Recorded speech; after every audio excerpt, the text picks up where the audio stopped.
Народный выбор. Уже в эту субботу станут известны обладатели второй национальной музыкальной премии «Болгар Радиоса».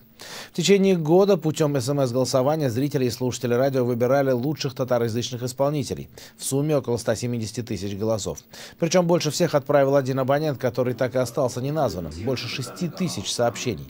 В итоге в финал вышли 36 исполнителей. Конкурс в этом году проходит во второй раз, и впервые, кроме исполнителя, наградят и автора лучшего текста.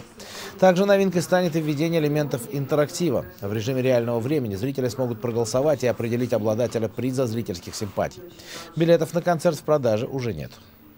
Для нас, прежде всего, как для телевидения, это контакт с аудиторией, это попытка понять музыкальные вкусы нашей аудитории, вообще потребности нашей аудитории, что они вообще хотят видеть, слышать, кого они хотят видеть и слышать. Я считаю, что вот этот контакт, если мы будем развивать, то это будет способствовать в том числе и развитию музыкального вещания нашего канала.